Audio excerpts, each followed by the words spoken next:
রাসূল আকরাম সাল্লাল্লাহু আলাইহি ওয়াসাল্লামের নামে লাখো সালাম এবং দুরূদ পেশ করছি যে রাসূল বিশ্ব মানবতার জন্য মহান নেতা, মহান আদর্শ, মহান গুরু, মহান শিক্ষক।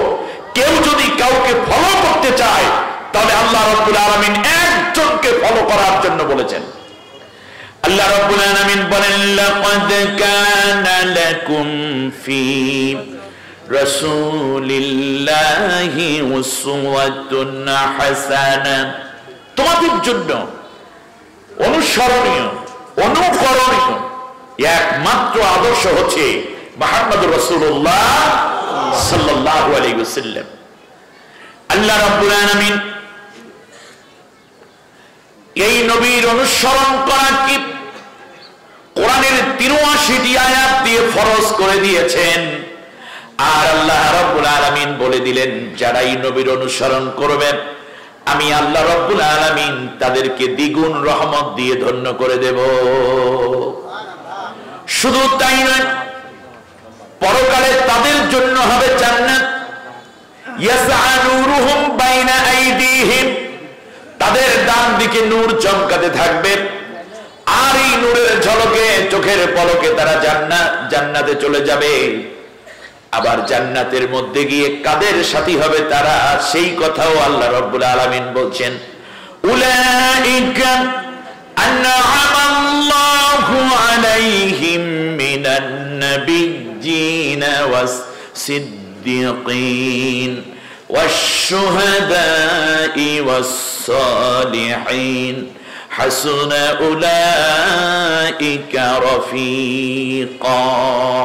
নবীর অনুসরণ যদি করো তাহলে তোমরা জান্নাতে পাবে, নবীদের সাথে জান্নাতি হবে, সিদ্দিকদের সাথে জান্নাতি হবে, সালেহিনদের সাথে জান্নাতি হবে, এবং তোমরা সিদ্দিক শুহাদাদের সাথে তোমরা জান্নাতি হবে। সুবহানাল্লাহ বলেন। আল্লাহ রাব্বুল আলামিন এক পর্যায়ে আল্লাহ রাসূলকে এইভাবে বলে দিলেন, নবী গো, তোমার অনুসারী যারা হবে তাদের জন্য তোমার সুপারিশ করার দরকার নাই। তার কারণ তোমাকে এমন করে আমি বানিয়েছি, আমার হাবিব বানিয়ে রেখেছি। সুতরাং তোমার অনুসরণ, তোমার অনুকরণ যে যেখানে আছে, প্রত্যেকটা কর্মের মধ্যে যদি প্রমাণ দেয়, ওই বান্দার জন্য আমি আল্লাহ নিজেই তার জান্নাতের জামিনদার হয়ে রইলাম। ইয়া আইয়ুহান নাবিয়্যু হাসবুকাল্লাহ ওয়া মান ইত্তাবাআকা মিনাল মুমিনিন। নবী, তোমার জন্য আর তোমার অনুসারী যারা, তাদের জন্য আমি আল্লাহ নিজেই যথেষ্ট হয়ে রইলাম। সুবহানাল্লাহ। আমার বন্ধুগণ, সে নবীজির উম্মত হয়ে নিজেকে ধন্য মনে করে আরেকবার নবীর দুরূদ ও সালাম পড়ি, সবাই পড়ি সাল্লাল্লাহু আলাইহি ওয়াসাল্লাম। আসুন আমরা সরাসরি 6 দফা কর্মসূচি এবং চূড়ান্ত বিজয়ের 6 দফা নীতি অবলম্বন করার শিক্ষা আজ এই উদ্বোধনী অধিবেশনে আলোকপাতের মাধ্যমে আমরা 6 কর্মনীতিকে জানার চেষ্টা করছি। আমার সাথে সবাই পড়েন, আউযু বিল্লাহি মিনাশ শাইতানির রাজীম, বিসমিল্লাহির রহমানির। বিতাড়িত অভিশপ্ত শয়তানের ওয়াসওয়াসা থেকে আল্লাহ তাআলার আশ্রয় চাই। পরম করুণাময় অসীম দয়ালু আল্লাহর নামে শুরু করছি। ওয়াল মুমিনুনা ওয়াল মুমিনাতু বা'দুহুম আউলিয়াউ বা'দ ইয়া'মুরুনা বিল মা'রুফি ওয়া ইয়ানহাউনা 'আনিল মুনকার ويقيمون الصلاة ويؤتون الزكاة ويطيعون الله ورسوله أولئك سيرحمهم الله ইন্নাল্লাহা আজিজুন হাকীম।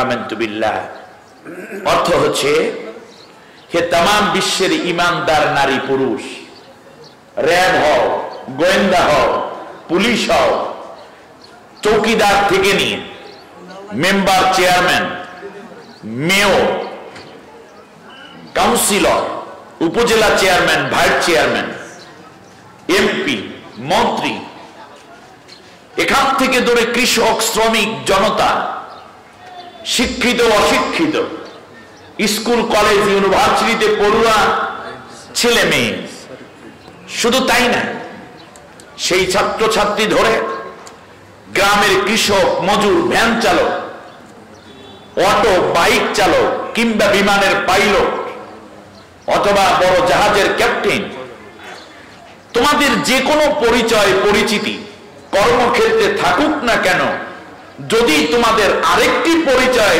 অর্জিত থাকে যে তুমি মোমেন, তুমি মোমেনা, অর্থাৎ তুমি ইমানদার পুরুষ কিংবা ইমানদার নারী, সকলের জন্য আমি আল্লাহ তাআলার স্পষ্ট, স্বতঃস্ফূর্ত, শাশ্বত ঘোষণা হচ্ছে, তোমরা পরস্পরে একে অন্যের শুভাকাঙ্ক্ষী, একে অন্যের কল্যাণেষু, একে অন্যের ওয়েল উইশার, সর্বোপরি একে অন্যের বন্ধু, একে অন্যের স্বজন, একে অন্যের হিতৈষী। অতএব তোমরা একজন ইমানদার হওয়ার কারণে একে অন্যের অকল্যাণ কামনা করতে পারবে না, একে অন্যের ক্ষতি সাধনের এক বিন্দু চিন্তাও করতে পারবে না। সুবহানাল্লাহ বলেন। তার কারণ ওয়াল মুমিনুনা ওয়াল মুমিনাতু বা'দুহুম আউলিয়াউ বা'দ, একে অন্যের শুভাকাঙ্ক্ষী হবে, একে অন্যের পরিপূরক হবে, একে অন্যের ভালোবাসার সাথী হবে, একে অন্যের পরম বন্ধু হয়ে যাবে। সুবহানাল্লাহ বলেন। এই ডিমান্ডটা কার? এই চাওয়াটা কার? তাহলে আমরা ইমানদার পরস্পরের বন্ধু নাকি দুশমন? কোন কারণে একে অন্যের দুশমনি করতে পারবে না যদি তুমি কি হও? মুমিন হও। আল্লাহু আকবার বলবেন না? খুব গভীর থেকে কথা নেয়া। আমি বিশ্বাস করি এই ভর দুপুরে যারা আল্লাহর কোরআন শোনার জন্য এসেছেন বড় স্যাক্রিফাইস করেছেন। অতএব আল্লাহর কোরআনের সুধানি নিজের হৃদয়টাকে আলোকিত, আলোড়িত, উদ্বেলিত, উচ্ছ্বাসিত, সর্বোপরি নূরের আলোয় বিকশিত করার জন্য আশা করি আরো মনোযোগী হবেন। তাহলে একজন মুমিন যদি হয় সে অন্য মুমিনের বন্ধু হবে না শত্রু হবে? বন্ধু হবে। এই দাবি কার? আমি জামালউদ্দিনের নাকি আল্লাহ? কিন্তু এক মুমিন আর এক মুমিনকে মিথ্যা মামলা দিচ্ছে, এক মুমিন আর এক মুমিনকে জেলে ঢুকাচ্ছে, এক মুমিন আর এক মুমিনের জমিন দখল করছে, এক মুমিন আর এক মুমিনের ইজ্জত নষ্ট করছে ধর্ষণ করে, এক মুমিন আর এক মুমিনের ইজ্জত লুণ্ঠন করছে জিনা করে, এক মুমিন আর এক মুমিনের কাছ থেকে ঘুষ খাচ্ছে, এক মুমিন আর এক মুমিনের কাছ থেকে দুর্নীতি করে টাকা আদায় করছে, এক মুমিন আর এক মুমিনকে কোরআনের কথা বলে হত্যা করছে। তুই মুমিনের কথায় তোমার বাংলায় ঠিক কিনা বলো? ওয়াল মুমিনুনা ওয়াল মুমিনাতু বা'দুহুম, যেহেতু কিছু সময় আছে এর উপর তাফসীর হবে, তাফসীর তো আমি করতে পারবো না। মুফাসসিরিন ইকরাম, বড় বড় উলামা ইকরাম যে কথাগুলো বলেছেন সেগুলো আমি বলার চেষ্টা করব ইনশাআল্লাহ। তাহলে এক মুমিন আর এক মুমিনের ভাষার কারণে, ভূখণ্ডের কারণে, মাযহাবের কারণে, কিংবা পীরের তরিকার কারণে, অথবা কোন রাজনৈতিক কারণে, প্রতিহিংসার কারণে এক মুমিন আর এক মুমিনকে কষ্ট দিতে পারার কোন অধিকার আল্লাহ মুমিনকে দেন নাই। ঠিক কিনা বলে? আমার ভাইয়েরা খেয়াল করেন, আল্লাহ রাব্বুল আলামিন বলেন মুমিন পুরুষ, মুমিনা নারী এরা ঐক্যবদ্ধ হবে, আর ঐক্যবদ্ধ হয়ে 6 দফা কর্মসূচি দ্বারা বাস্তবায়ন করবে। স্কুলে পড়ুয়া ছাত্র, কলেজ ইউনিভার্সিটিতে পড়ুয়া স্টুডেন্ট, মাদ্রাসায় পড়ুয়া ছাত্র ছাত্রী কিংবা কৃষকের স্ত্রী অথবা পাইলটের স্ত্রী অথবা মেম্বারের মা, চেয়ারম্যানের মা, এলাকার চৌকিদারের মা, দোকানদারের মা কিংবা ইন্ডাস্ট্রিজের মালিকের মা, যারাই হও নারী কুলের, যারাই রয়েছে পুরুষ কুলের, সকলে মিলে আমি আল্লাহ রাব্বুল আলামিন তোমাদের পরিচয় করাইয়া দিলাম। একজন আর একজনের কল্যাণে একজন আর একজনের শুভাকাঙ্ক্ষী, আর একজনে একজনের কল্যাণ কামনা করবে। কি কামনা করবে? জোরে বলেন। আল্লাহ রাসূল বলেছেন আদ-দীনুন নাসিহাত, ইসলাম হলো, দিন হলো কল্যাণ কামনা করার নাম। আজ দুঃখজনক ভাবে এক মুমিন আর এক মুমিনের কল্যাণ কামনা করে না, কল্যাণ কামনা করে। ঠিক কিনা বলেন? কে কাকে মারবে, কে কাকে বাড়ি ছাড়া করবে, কে কার ঘর ছাড়া করবে, সেই টেনশনে তারা পেরেশান। আল্লাহ রাব্বুল আলামিন বলেন এইগুলা মুমিনের কাতারে নাই, এগুলো সব মুনাফিক। ঠিক কিনা? আমার এই ঘর ভাঙি আছে যে বাপ, আমি বাধিতার ঘর আপন করিতে খুঁজিয়া মরি, যে মরে করেছে পর। এটা শেখায় ইসলাম, এটা শিখায় নবী, এটা শিখিয়েছে ঈমানের বাস্তবতা। ঠিক কিনা বলেন? আল্লাহ রাব্বুল আলামিন বলেন মুমিনা নারী, মুমিন পুরুষ ঐক্যবদ্ধ হলো, জোটবদ্ধ হলো, এক পতাকা তলে জড়ো হলো, কাজ করবে 6টা। কয়টা? জোরে বলেন, আরো জোরে। আল্লাহ রাব্বুল আলামিন বললেন এই 6টা কাজ যদি করো তাহলে আমি আল্লাহ রাব্বুল আলামিন তোমাদেরকে বিজয় দান করব এবং বিজয়ের স্বাদ দেব। সুবহানাল্লাহ। এবারে আসি, আল্লাহ রাব্বুল আলামিন 6টা কাজের কথা বলছেন। ইয়া'মুরুনা বিল মা'রুফ, তারা পরস্পরে ভালো কাজের আদেশ দিবে। কোন কাজ? জোরে বলেন, কোন কাজ? মারুফ। আরাফা শব্দ থেকে এসেছে।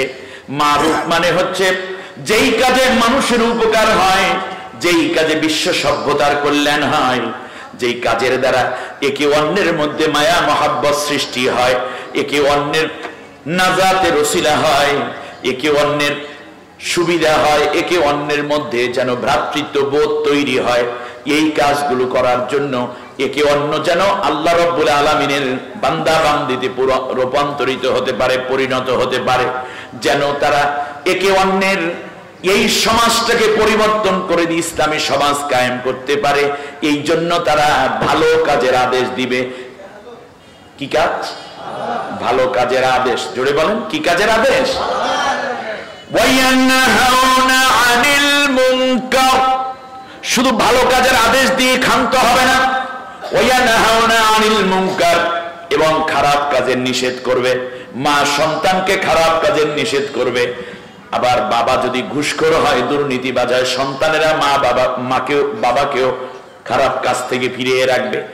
স্বামী যদি দুর্নীতি পরায়ণ হয়, খুনি হয়, অত্যাচারী হয়, মামলাবাজ হয়, মিথ্যা অন্যায় ভাবে মানুষের উপর পীড়নকারী হয়, তাহলে স্ত্রী স্বামীকে ফিরাইয়া রাখবে। এমনি করে করে পরস্পরকে ভালো কাজের আদেশ করবে, খারাপ কাজের নিষেধ করবে। জোরে বলেন, ভালো কাজের আদেশ, খারাপ কাজের নিষেধ করবে। এই দুইটা কাজ করবে কারা? নারী এবং পুরুষ। ওয়ায়ুকিমুনাস সালাত, আর তারা নামাজ প্রতিষ্ঠা করবে। কি করবে? তাহলে তৃতীয় দফা কর্মসূচি কি? নামাজ প্রতিষ্ঠা করবে। ওয়ায়ুতুনাজ যাকাত, আর তারা যাকাত আদায় করবে। যারা মালিকে নিসাব হয়ে যাবে তারা যাকাত আদায় করবে। কয় নম্বর কাজ? 4 নম্বর কাজ। পঞ্চম কাজ হলো ওয়ায়ুতিউনাল্লাহ, আর তারা সবাই মিলে ঘরে বাইরে, রাস্তাঘাটে, দোকানে, ইন্ডাস্ট্রিতে, সেক্রেটারিয়েটে, সংসদ থেকে নিয়ে আইন আদালত, যে যেখানেই আছে, যদি ইমানদার হয় নারী কিংবা পুরুষ, সবাই মিলে একমাত্র আমি আল্লাহ রাব্বুল আলামিনের হুকুমতকে কায়েম করবে, আমি আল্লাহর আনুগত্য দেখাবে। সব জায়গায় মানুষের পঞ্চম কর্মসূচি কি হবে বলেন? একমাত্র আল্লাহ রাব্বুল আলামিনের হুকুমের এবং আইনের আনুগত্য করবে। সুবহানাল্লাহ বলবেন না? ষষ্ঠ দফা কর্মসূচি হল ওয়া রাসূলহু ওয়া ইউতিউনার রাসূলা, মানে এটাই হবে, অর্থ হলো জীবনের প্রত্যেকটা কর্মনীতি একমাত্র মুহাম্মদুর রাসূলুল্লাহর সুন্নাহকে, রাসূলের আদর্শকে ফলো করে তারা সম্পন্ন করবে। পৃথিবীতে অন্য কোন নেতা কিংবা অন্য কোন আদর্শের অনুসরণ করবে না। কাজ কয়টা? ছয়টা। এবার আমরা গুনে নেই ছয়টা কাজ। শুধু মাহফিল শোনেন, কিন্তু অনেক সময় এইভাবে গোনাগাড়ি করার সুযোগ হয় না। আজকে গুনে নেই। তার প্রথম পরিচয়, এক মোমেন আর এক মোমেন, এক মোমেনা আর এক মোমেনা কিংবা মোমেন মোমেনা মিলে পরস্পরে কি বন্ধু, পরস্পরের শুভাকাঙ্ক্ষী, পরস্পরে ওয়েল উইশার, একে অন্যকে ভালোবাসবে, একে অন্যের কল্যাণ কামনা করবে, হৃদ্যতা এবং মায়া দিয়ে ভরপুর করে তুলবে ব্যক্তি, পরিবার, সমাজ এবং দেশকে। সুবহানাল্লাহ বলবেন না? এই নারী পুরুষরা মিলে ছয়টা কাজ করবে। এক নম্বরে ভালো কাজের আদেশ করবে। দ্বিতীয়টা কি? এই তো চমৎকার শ্রোতা আমার, খারাপ কাজের নামাজ কায়েম করবে আর যাকাত। প্রত্যেকটা কর্মে আল্লাহর আনুগত্যের প্রমাণ দিবে আর রাসূলের আনুগত্যের প্রমাণ দিবে। ওয়া ইউতিউনাল্লাহা ওয়া রাসূলা। কাজ কয়টা হলো? আল্লাহ রাব্বুল আলামিন বলেন, শোনো ও আমার ইমানদার বান্দা বান্দীরা, ভালো করে কান খাড়া করে শোনো। যদি এই ছয়টা কাজ তোমরা করতে পারো, তাহলে আমি আল্লাহ রাব্বুল আলামিন সর্বপ্রথম যেই কাজটা করব, উলাইকা সায়ারহামুহুমুল্লাহ, আমি আল্লাহ তোমাদেরকে আমার অবারিত অগণিত দয়া দিয়ে তোমাদের জীবনটাকে শান্তময় করে দেব। এই করোনা কি রহমত না গজব? এই গজব সরানোর জন্য টিকা দেবেন নাকি আল্লাহ রহমত দরকার? এখন রহমত যেখানে গজব থাকে না, যেখানে রহমত নাই সেখানে গজব ভর করে, ঠিক না বলেন? তাহলে এই 6 দফা কর্মসূচি যদি বাস্তবায়িত হয় আমাদের জীবনে, আল্লাহ প্রথম ওয়াদাই দিলেন, আমি আল্লাহ তোমাদেরকে রহমত দেব। রহমত আসলে গজব আর থাকবে না, করোনা কোভিড-19 থাকবে না। আল্লাহ আমাদেরকে কবুল করুন, বলেন আমিন। আল্লাহ রাব্বুল আলামিন বলেন, শোনো, শুধুমাত্র রহমতই দেব না, ওয়া'দাল্লাহুল মুমিনিনা ওয়াল মুমিনাতি জান্নাতিন তাজরি মিন তাহতিহাল আনহার। এক নম্বর পুরস্কার আমি রহমত দেব।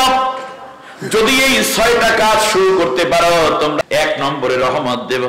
রহমত দেওয়ার পরে এবার আল্লাহ রাব্বুল আলামিন বলছেন, আমি তোমাদের সাথে ওয়াদা দিলাম। সুবহানাল্লাহ। কে ওয়াদা করছেন? কে? এই পৃথিবীতে মানুষ ওয়াদা করে, বিশেষ করে নির্বাচনের আগে নেতা কর্মীরা দেশে বেশি ওয়াদা করে, ঠিক না বল? আকাশের চাঁদ তোমাদের জন্য রে ঘরের মধ্যে ভাগ করে দেব, প্রত্যেক ঘরে ঘরে চাঁদের টুকরা ঢুকে যাবে, এই ওয়াদাও পারলে করে, ঠিক না? একেবারে কম দামে তোমাদেরকে চাল ডাল দিয়ে দেব, তোমাদেরকে চাকরি দেব, বেকার সমস্যা দূর হয়ে যাবে, দুর্নীতিমুক্ত সমাজ দেব, ঘরে ঘরে কর্ম দেব, আত্মনির্ভরশীল জাতি বানিয়ে দেব। এমনকি যারা বেকার থাকবে তাদেরকে টাকা দেব, এই দেব সেই দেব। মনে হয় যেন পারলে তারা দিয়া মালা গাইতে জনগণের গলায় পড়াইয়া দেয়, ঠিক কিনা? নির্বাচন যখন ফুরাইয়া যায়, যারা হেরে গেল তারাও তাদের ওয়াদা ভুলে যায়, আর যারা বিজয় লাভ করে এমন একটা জায়গায় পৌঁছে যায়, জনগণ ভাঙ্গা রাস্তায় কোমর ভাঙ্গে, গাড়ি অ্যাক্সিডেন্ট হয়, খুন হতেছে একের পর এক, ন্যায় বিচার বলতে কিচ্ছু থাকে না। চিৎকার করলে বলে গুলি মাইরা তোরেও শেষ কইরা দেব, চিন্তা করার কোনো কারণ নাই, যা দিব তাই খাবি, আর যদি বেশি খাওয়া খাই করে এমন জিনিস খাইতে দেব জীবনে আর ক্ষুধা লাগবে না, মানে বুলেট মাইরা গুলি খাওয়াইয়া দেব, ঠিক কিনা? আমারই যদি কালা বোতল মার্কায় ভোট দাও, কেউ না খাইয়া মরবা না, কি খাইয়া মরবে তা কিন্তু বলে না। গুলি খাইয়া মরবে নাকি বোম খাইয়া মরবে, ঠিক কিনা? নির্বাচনের পরে ওয়াদা মিস হয়ে যায়, কারণ মানুষের সীমাবদ্ধতা আছে, মানুষ স্বার্থপর। কিন্তু আমার আল্লাহ ডাক দিয়ে চমৎকার করে বলছেন, দুনিয়ার মানুষের আরে ওয়াদা দিলাম আমি আল্লাহ। আল্লাহ তাআলা বলছেন, ইন্নাল আহদা কানা মাসউলা, মনে রেখো তুমি যেই ওয়াদা করেছো এই ব্যাপারে অবশ্যই কিয়ামতের দিন আমি আল্লাহর কাছে জিজ্ঞাসিত হবে। ওয়াদা হচ্ছে ঋণ। অপরদিকে আল্লাহ রাসূল সাল্লাল্লাহু আলাইহি ওয়াসাল্লাম বলেছেন, লা ঈমানা লিমান লা আমানাতা লাহু ওয়া লা দীনা লিমান লা আহদা লাহু। যে ব্যক্তির আমানতদারিতা নাই, সে আমানত ঘরের আমানত হতে পারে, সমাজের আমানত হতে পারে, জনগণের সমস্ত জানমালের নিরাপত্তা এবং রাষ্ট্রীয় সম্পদের আমানতদার সরকার, ঠিক কিনা বলেন? এই আমানত যারা আমানতের খেয়ানত করে, আল্লাহ তাআলা বলেন তাদের কোনো ধর্ম নাই, ওরা বিধর্মী। আমানত খেয়ানত করলে তার কি থাকে না? ধর্রা দীনা লিমান লা আমানাতা লা ঈমানা, তার কোনো ঈমান নাই। যার আমানতদারিতা নাই তার কি নাই? ঈমান নাই। ওয়ালা দীনা লিমান লা আহদা লা, আর যার আহাদ নাই, ওয়াদা পূরণ করে না, ওয়াদা সম্বন্ধে সচেতন নয়, এই ব্যক্তির কোনো ধর্ম নাই। এজন্য বামপন্থী, রামপন্থী কিংবা ইসলামের মধ্যে থাকা মুনাফিক যারা, তারা নির্বাচনের আগে ক্ষমতায় যাওয়ার জন্য কিংবা কোন জিনিস পাওয়ার জন্য আকাশ চুম্বি একেবারে অসম্ভব, কোনদিন যা সম্ভব নয় এরকম ওয়াদা করেও জনগণকে বোকা বানায়া তারপর তাদের জায়গায় যাওয়ার চেষ্টা করে। আল্লাহ রাব্বুল আলামিন এবার চমৎকার করে বলেন, আমার তো এই সীমাবদ্ধতা নাই। আল্লাহু আকবার। তবে ঈমানদারেরা ওয়াদা ভঙ্গ করতে, আল্লাহ রাব্বুল আলামিন বলেন, ওয়া'আদাল্লাহুল মুমিনিনা ওয়াল মুমিনাত। দুনিয়ায় শুধু রহমত দিয়ে শেষ হবে না, আমি আল্লাহ রাব্বুল আলামিন তোমাদের কাছে রহমত দেওয়ার ওয়াদার পরে আরো কিছু ওয়াদা করে দিলাম। দ্বিতীয় ওয়াদা হলো, আমি আল্লাহ রাব্বুল আলামিন এই 6 দফা কর্মসূচি বাস্তবায়নকারী মুমিন নারী এবং মুমিন পুরুষ, মুমিনা নারীদেরকে আমি আল্লাহ রাব্বুল আলামিন জান্নাতের মালিক বানায় দেব। শুধু খেয়াল করুন, শুধুমাত্র আপনি দুনিয়ার বুকে আল্লাহর রহমত পেয়ে শেষ হয়ে যান না। আল্লাহ রাব্বুল আলামিন বলেন, এই 6 দফা কর্মসূচি বাস্তবায়ন করলে আমি আল্লাহ তোদেরকে ওয়াদা দিয়ে গেলাম। ও কক্সবাজারের আমার বান্দা বান্দিরা শোনো, শোনো দুনিয়ার মানুষেরা যারাই শুনছ, আমি আল্লাহর কথা এইভাবেই আমি উপস্থাপন করি। আমার আল্লাহ বলছেন, আমার কথার মধ্যে কোনো ঘাবলা নাই, আমার কথার মধ্যে কোনো দুর্বোধ্যতা নাই। আমি আল্লাহর কথা বুঝতে কারো কষ্ট হওয়ার কথা নয়। আমি আল্লাহ তোদেরকে ওয়াদা দিলাম, আমি আল্লাহ রব্বুল আলামিন তোদেরকে জান্নাতের মালিক বানায়া দেব। তো দুনিয়ায় পাইলাম রহমত, পরকালে পাইলাম কয় দফা কর্মসূচির বিনিময়? তৃতীয় পুরস্কার হলো, এরপর আল্লাহ তাআলা বলেন, এমন জান্নাত দেব যেই জান্নাতের তলদেশ দিয়ে ঝর্ণা ধারা প্রবাহিত থাকবে।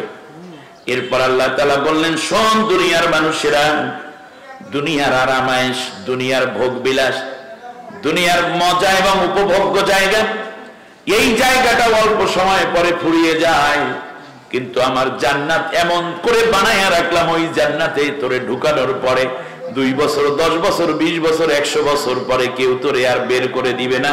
বরং আল্লাহ রাব্বুল আলামিন বলছেন, খালিদিনা ফিহা, ওই জান্নাতে তোরা আবাদান আবাদা, অনন্তকাল থাকবি। জান্নাত থেকে তোদেরকে কেউ আর বের করে দিবে না।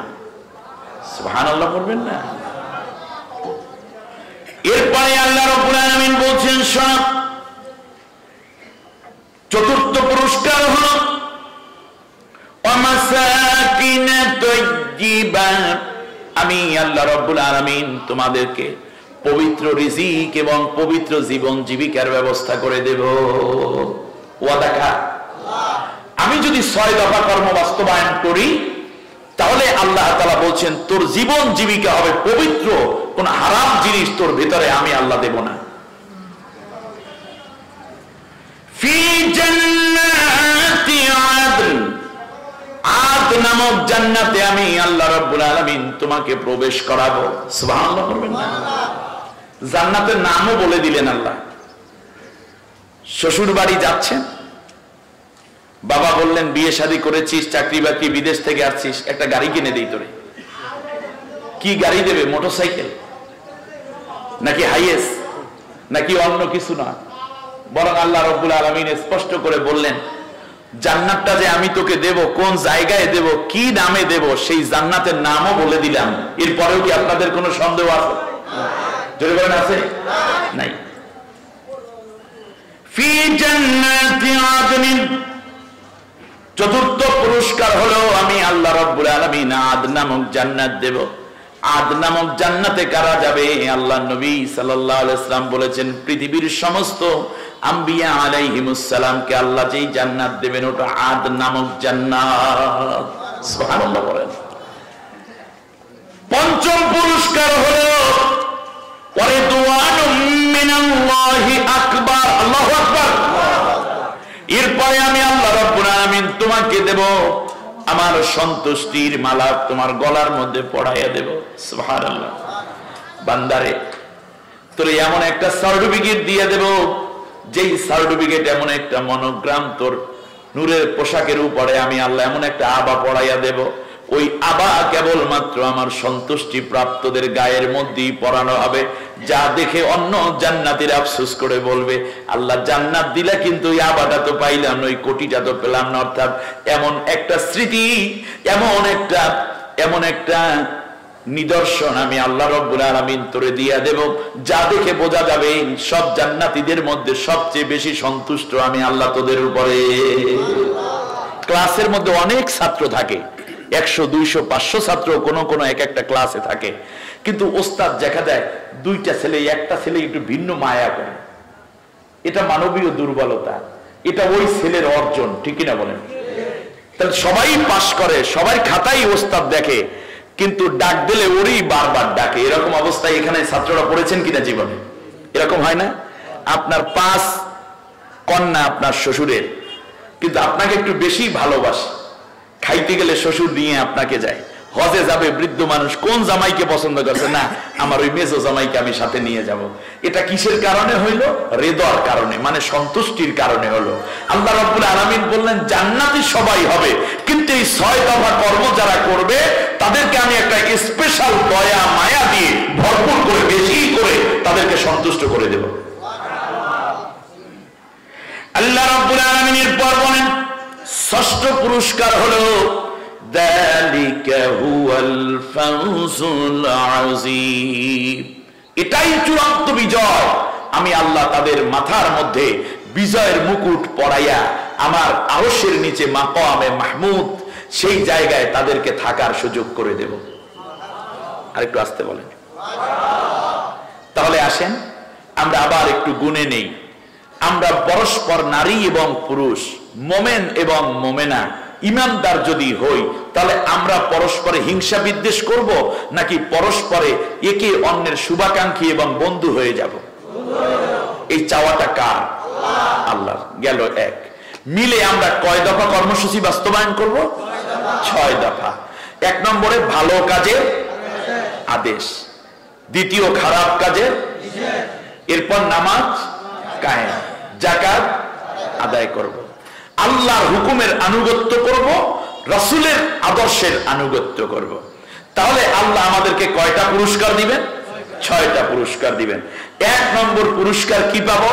আল্লাহর রহমত পাবো। সুবহানাল্লাহ বলেন।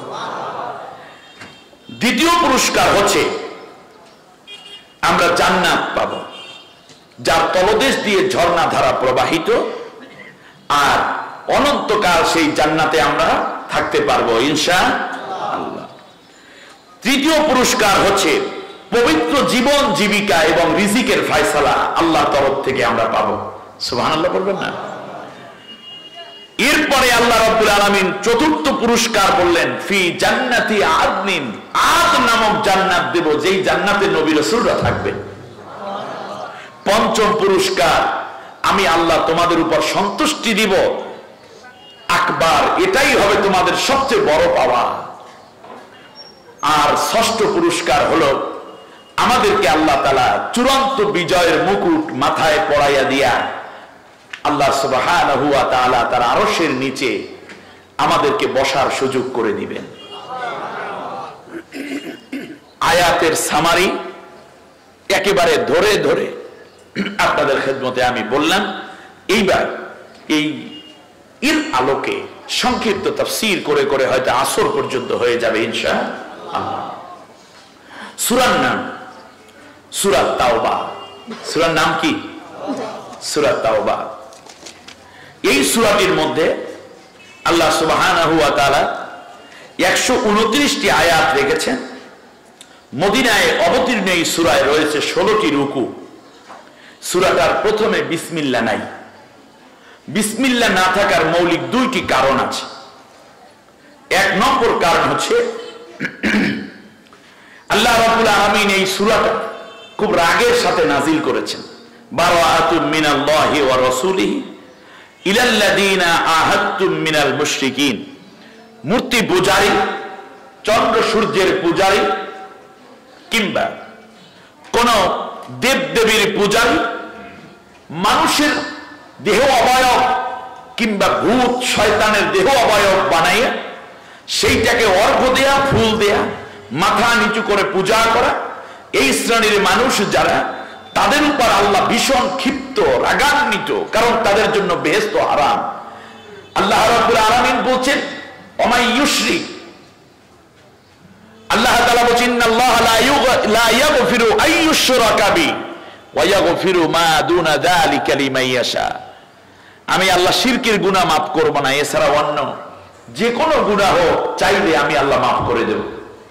ইন্নাহু মা ইউশরিক বিল্লাহি ফাকাদ হারামাল্লাহু আলাইহিল জান্নাহ ওয়া মাওয়াহুন নার।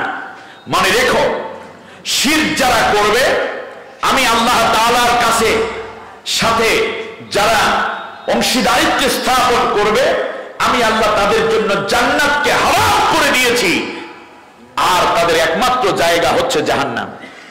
আল্লাহর নবী বলেছেন লা তুশরিক বিল্লাহ লাইন কুতিতা আও হুররিকতা। তোমাকে যদি আগুনে পুড়ে সারখার করে দেওয়া হয় কিংবা তোমাকে যদি কেটে টুকরা টুকরাও করা হয়, তারপরেও তুমি আল্লাহ ব্যতীত অন্য কাউকে প্রভু জ্ঞানে পূজা করবে না, আল্লাহ ছাড়া অন্য কারো কাছে মাথা নত করবে না। একটা প্রমাণ নেন, মুসলিমদের জাতির পিতা মুসলমান যদি হয়, তার জাতির পিতা হযরতে আল্লাহ রাব্বুল আলামিন সূরা হাজের মধ্যে মীমাংসা করে দিয়েছেন। আল্লাহ তাআলা বলেন মিল্লাতা আবিকুম ইব্রাহিম হুয়া সাম্মাকুমুল মুসলিমিন। কথা কার? আল্লাহ ভালো করে জানেন, যুগে যুগে বিভিন্ন জাতি, ধর্ম এবং মতাদর্শের লোকেরা এক একজনকে জাতির পিতা বানাতে চাইবে, কিন্তু আমার আল্লাহ আজ থেকে নিয়ে 4000 বছর আগে এই মুসলমান জাতির জন্য, যারা ইমানদার মুসলিম, তাদের জাতির পিতা কে হবে আল্লাহ নিজে নির্ধারণ করে দিয়ে সেই সমস্যা সমাধান করে দিয়েছেন। আল্লাহ রাব্বুল আলামিন বলেন মুসলিম জাতির পিতা হলো ইব্রাহিম আলাইহিস সালাম। It is the fruit of your father Ibrahim. It is he who named you Muslim. তোমাদের জাতির পিতা ইব্রাহিম, তিনি তোমাদেরকে মুসলিম নাম রেখেছেন। সুবহানাল্লাহ। মুসলিম হলে জাতির পিতা নিয়ে আমার কোনো তর্ক করার সময় নষ্ট করে লাভ নাই, তার কারণ আমার জাতির পিতা নির্ধারণ করে দিয়েছেন কে? আল্লাহ। মুশরিকদের উপরে রাগ করে আল্লাহ রাব্বুল আলামিন সূরা নাজিল করেছেন, বিদায় বিসমিল্লাহ বলেন নাই, তাহলে বোঝা যায় যেই জায়গায় আল্লাহর গজব সেই জায়গায় বিসমিল্লাহ থাকে না। ঠিক কিনা বলেন? অপরদিকে ইব্রাহিম আলাইহিস সালাম নবীর এই হাদিস দেখেন, যখন বলা হলো ক্বালা হাররিকুহু, তাকে আগুনে পুড়িয়ে শেষ করে দাও, আইন পাশ হয়ে গেল। কারণ ইব্রাহিম আলাইহিস সালাম মূর্তি পূজা করে না। ইব্রাহিম আলাইহিস সালাম জানেন এই দাউ দাউ করা আগুনের মধ্যে যদি আমি পড়ে যাই তাহলে আমি কি হয়ে যাব? পুড়ে যাব। কিন্তু এরপরও নমরুদের বানানো মূর্তির সামনে তিনি মাথা নত করেন নাই। তার কারণ তিনি জানেন আমি নবী, আমি এক আল্লাহ ছাড়া অন্য কারো কাছে মাথা নত করব না।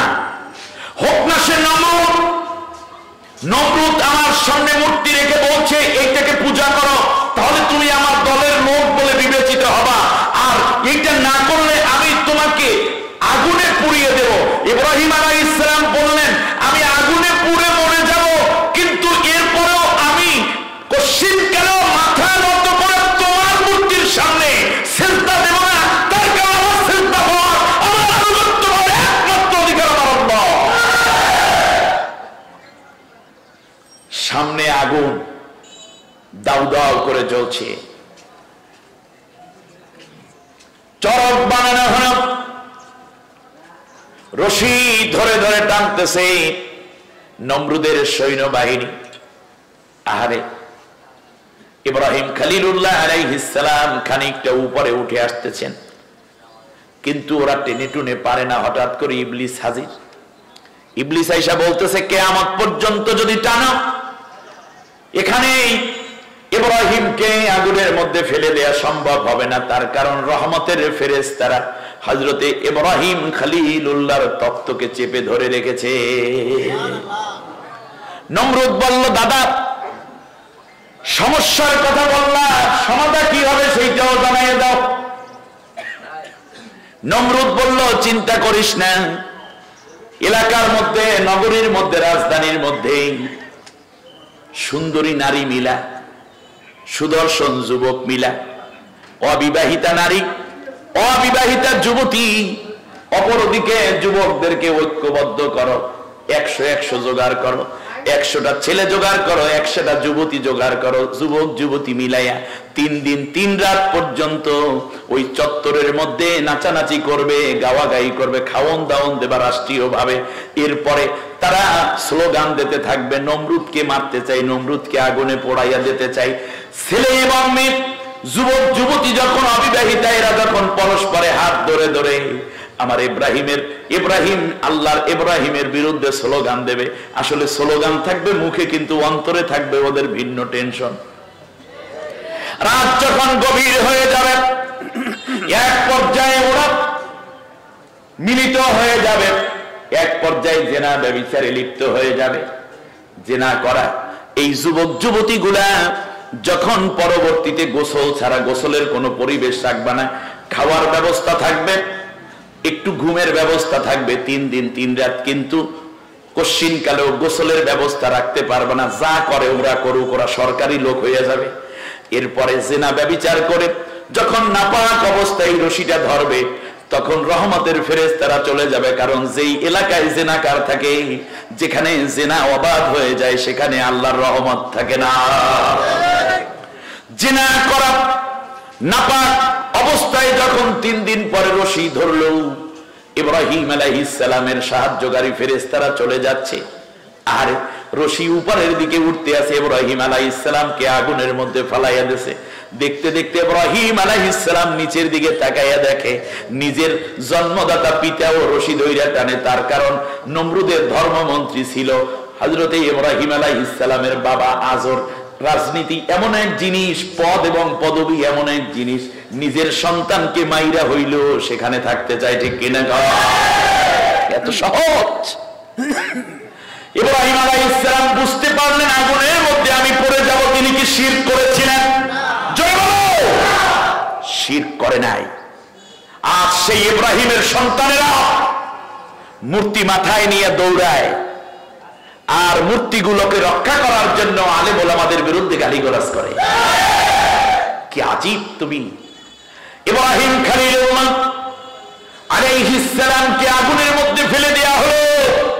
আল্লাহ রাব্বুল আলামিন আগুনকে নোটিস করলেন, কারণ ইব্রাহিম শিরক করে নাই। আল্লাহ খুশি হয়ে গেছেন। আল্লাহ রাব্বুল আলামিন আগুনকে জান্নাতের পরিবেশ দিয়া সাজাইয়া দিলেন 40 দিন পর্যন্ত, 40 দিন 40 রাত জান্নাতের খানা খাওয়াইয়া খাওয়াইয়া আল্লাহ রাব্বুল আলামিন ইব্রাহিমকে আরো বেশি সমৃদ্ধ করে দিলেন। শিরক করা যাবে না। শুনুন, 3 মাস পরে ওই 100 জন যুবতী, শুনতেছেন না মনে হয় আপনারা? একটু বলে দেই এখান থেকে, যেহেতু মুশরিকদের উপরে আল্লাহ অসন্তুষ্ট, সেজন্য বলছি। এজন্য সূরার প্রথমে বিসমিল্লাহ নাই। এক পর্যায়ে 3 মাস পরে তো ওদের ওই মেয়েদের, যুবতীদের মাথা ঘুরান শুরু হলো, বমি বমি ভাব, পেটে তেমন ক্ষুধা নাই। আপনারা মনে হয় বুঝতে পারছেন কি হয়েছে ভিতরে। পোলা ভাই তোরা একটু কম শুনিস এই জায়গাটা, খেয়াল করো। নারীরা গর্ভবতী হলে এই প্রাথমিক সিমটম এগুলো শুরু হয়। 100 জন নারী নমরুদের দরবারে হাজির। নমরুদ, আপনার জন্য, আপনার ক্ষমতাকে টেকানোর জন্য একজন নেককার মানুষের বিরুদ্ধে স্লোগান দিয়েছিলাম। আজকে তো অবস্থা খারাপ হয়ে গেছে, পেটের মধ্যে ভিন্ন এক আওয়াজ আসতেছে, মাথা ঘুরায়, বমি বমি ভাব, কিছু খাইতে পারি না, সব জিনিস থেকে গন্ধ আসে, কি অবস্থা। বলছে কোনো চিন্তা নাই, তোমরা হইলা এই দেশের বীরঙ্গনা। তার কারণ আমার ক্ষমতা, আমার মনের আকাঙ্ক্ষাকে পূরণ করার জন্য নেককার মানুষের বিরুদ্ধে তোমরা স্লোগান দিয়েছো, সতীত্ব হারিয়েছো, এমনকি জারজ পেটে ধারণ করেছো। অতএব তোমাদেরকে বানাইয়া দিলাম বীরঙ্গনা। তোমরা এই জাতির শ্রেষ্ঠ রমণী হিসাবে স্বীকৃত। লঞ্চে উঠবা, গাড়িতে উঠবা, খাবা হোটেলে, ঘুমাবা বোর্ডিং এ, কেউ তোমাদের কাছে আর টাকা পয়সা চাইবে না। আমি এখন থেকে তোমাদেরকে সার্টিফিকেট দিয়ে দিলাম। পেটের মধ্যে জারজ আর সরকারি স্বীকৃতি উচ্চ মানের। এরপরে বলল কোনো চিন্তা নাই, তোমরা যে এই 100 জন সূর্য কন্যা, সেটা বোঝানোর জন্য তোমাদের কপালের মধ্যে লাল তিলক পরাইয়া দিলাম, যাতে করে কেউ আর তোমাদের কাছে কোন রকম অর্থনৈতিক ভাবে কিংবা কোনো কারণে যেন তোমাদেরকে কোনো জায়গায় ডিস্টার্ব করতে। তাহলে বুঝতে পারছেন এই কপালে লাল সিঁদুর আছে কোত্থেকে, লাল ফোঁটা আছে কোত্থেকে, আপনারা বুঝতে পেরেছেন? নমরুদের পক্ষে, ইব্রাহিম আলাইহিস ইসলামের বিপক্ষে কাজ করতে গিয়ে যেই নারীরা জিনা ব্যভিচার করেছিল এবং পেটে জারজ সন্তান ধারণ করেছিল, তাদের আলামত ছিল কি? মুসলমান তুমি বোঝো? বলল যে আমাদের যে জারজ বাচ্চারা হবে তারা কি বলছে, ওদের তো খাওয়া দাওয়া সব সরকারি করে দেব, ফ্রি, ওরা হবে সূর্য সন্তান। ওরা হবে কি? তা সূর্য সন্তান হচ্ছে কোত্থেকে আসলো তাহলে? ওই যে পৃথিবীতে ইসলামের বিরোধিতা করতে গিয়ে, নবীর বিরোধিতা করতে গিয়ে যারা অন্যায় কাজে লিপ্ত হয়, এক পর্যায়ে গিয়ে দেখা গেল ওই নারীদের পেটে অবৈধ সন্তান, সেই সন্তানদেরকে সরকার দায়িত্ব নিয়ে নিল যে তার কারণ আমাকে টেকানোর জন্য, আমার দুশ্মনকে ধ্বংস করার জন্যই তো তোরা সব দিয়েছিস, অতএব কোনো কথা নাই, আমি তোদের ভরণ পোষণের দায়িত্ব নিয়ে নিলাম। নাউজুবিল্লাহ পড়েন। অন্যায় থেকেই তৈরি হয়েছে নমরুদ ফেরাউনদের কর্মসূচি, ঠিক না? 1 নম্বর হচ্ছে আল্লাহ রাব্বুল আলামিন এজন্য যেহেতু রাগান্বিত, আল্লাহ যেখানে গোস্বা সেখানে বিসমিল্লাহ নাই। দ্বিতীয় বিসমিল্লাহ না থাকার কারণ, জিবরিল, আল্লাহ তাআলা বিসমিল্লাহ বলেন নাই, জিবরিলও বিসমিল্লাহ বলে নাই, নবীও বিসমিল্লাহ বলেন নাই। সাহাবীরা যখন লিখে রেখেছেন তখন বিসমিল্লাহ ছাড়াই লিখে রেখেছেন। সূরার নাম সূরা তাওবা, 129টি আয়াত, 16টি রুকুর মধ্য থেকে আমি আপনাদের উদ্দেশ্যে আমি আপনাদের উদ্দেশ্যে 71 এবং 72 এই দুটি আয়াত তিলাওয়াত করে তার অনুবাদ করেছি। আল্লাহ সুবহানাহু ওয়া তাআলা চমৎকার করে এই সূরাটির নাম এজন্য তওবা রেখেছেন, যেহেতু এই সূরাটির মধ্যে প্রায় 9 জায়গায় তাওবা শব্দটি এসেছে। সুবহানাল্লাহ বলেন। আল্লাহ রাব্বুল আলামিন বলেন,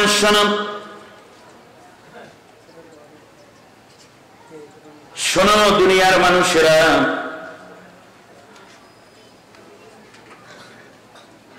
নবীর 3 জন সাহাবী ছিলেন। এই 3 জন সাহাবী, সমস্যা কেন? এই 3 জন সাহাবী আল্লাহর নবীর কথাকে অমান্য করে, আল্লাহর নবীর নির্দেশকে অমান্য করে মুনাফিকদের কথার প্রতি লালায়িত হয়ে, মুনাফিকের কথাকে বিশ্বাস করে তবুকের যুদ্ধে অংশগ্রহণ করেন নাই। তবুকের যুদ্ধে অংশগ্রহণ করে নাই। আল্লাহ রাব্বুল আলামিন তাদের ব্যাপারে এই সূরাটা নাজিল করেছেন। আল্লাহ সুবহানাহু ওয়া তাআলা বলেছেন, দুনিয়ার মানুষেরা শোনো, ওই যে তিনজন তওবা আমি আল্লাহ কবুল করেছিলাম 50 দিনের মাথায় গিয়া, এই এটাকে কেন্দ্র করে তওবা শব্দটিকে কেন্দ্র করে সূরার নাম সূরা তাওবা।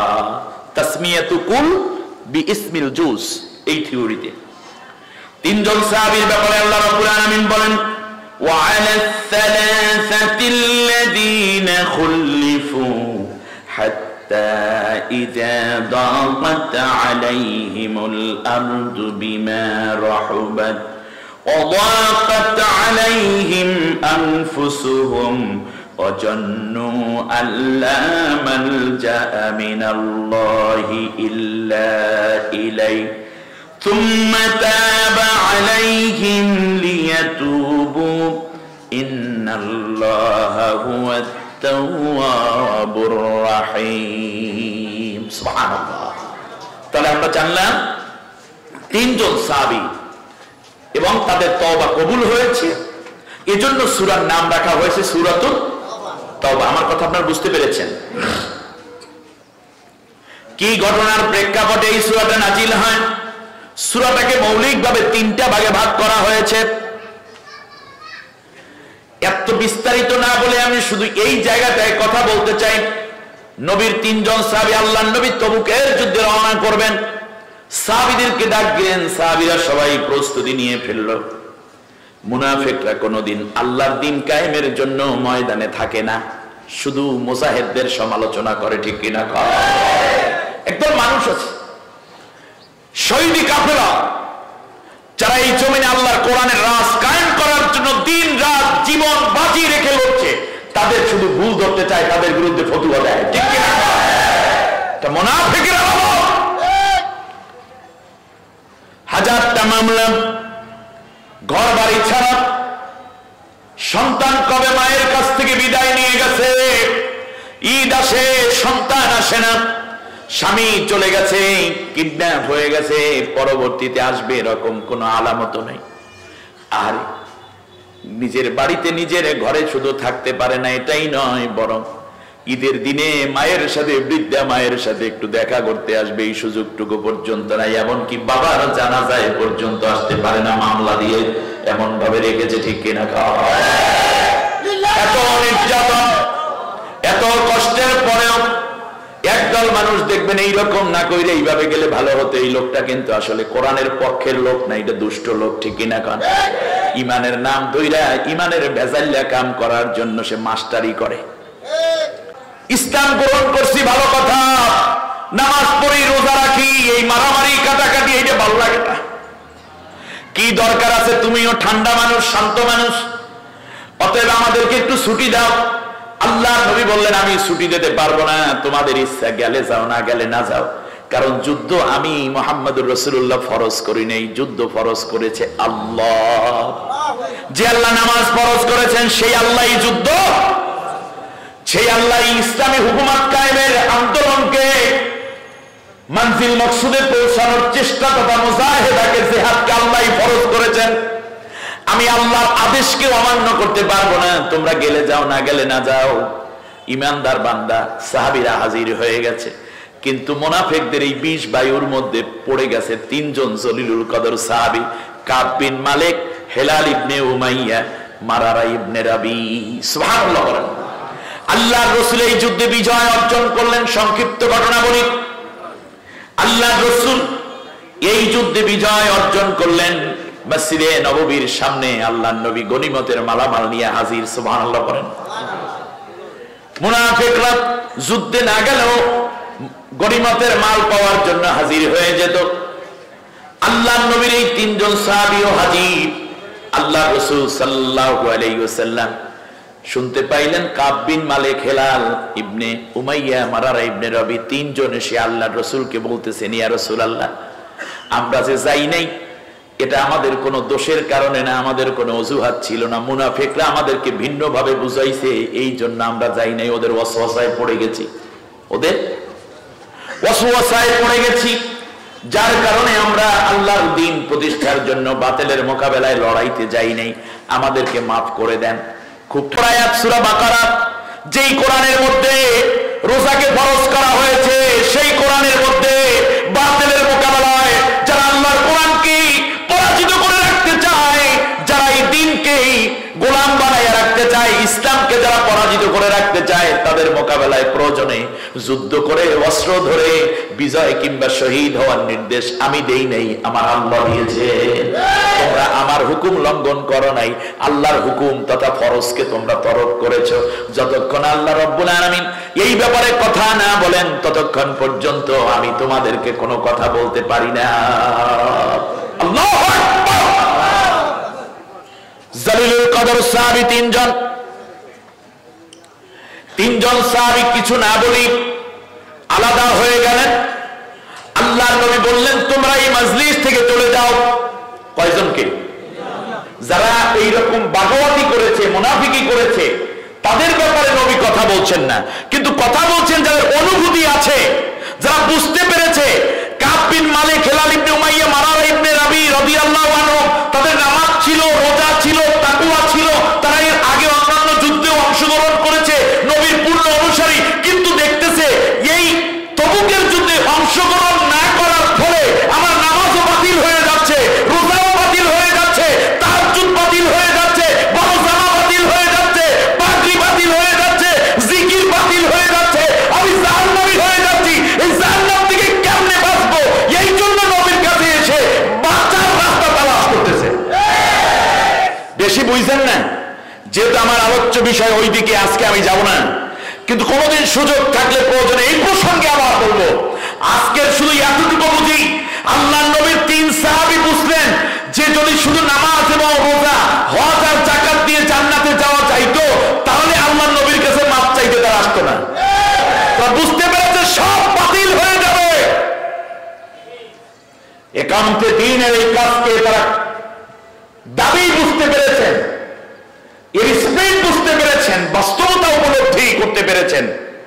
আপনি একামতে দ্বীনের কাজ তো করেনি না, বরং যারা শহীদি কাফেলা তাদের বিরুদ্ধে ফতোয়া দেন, আর একদল নামধারী মোমেন, আপনি তো আল্লাহর জমিনে আল্লাহর কোরআনের রাজ কায়েমের কাজ করেনি না, বরং যারা করে আপনি তাদেরকে হত্যা করেন, তাদেরকে জেল দেন, তাদের উপর নির্যাতন করে আপনার মধ্যে আবু জেল, ফিরআউন, নমরুদের মধ্যে গণহত্যা করা হয়।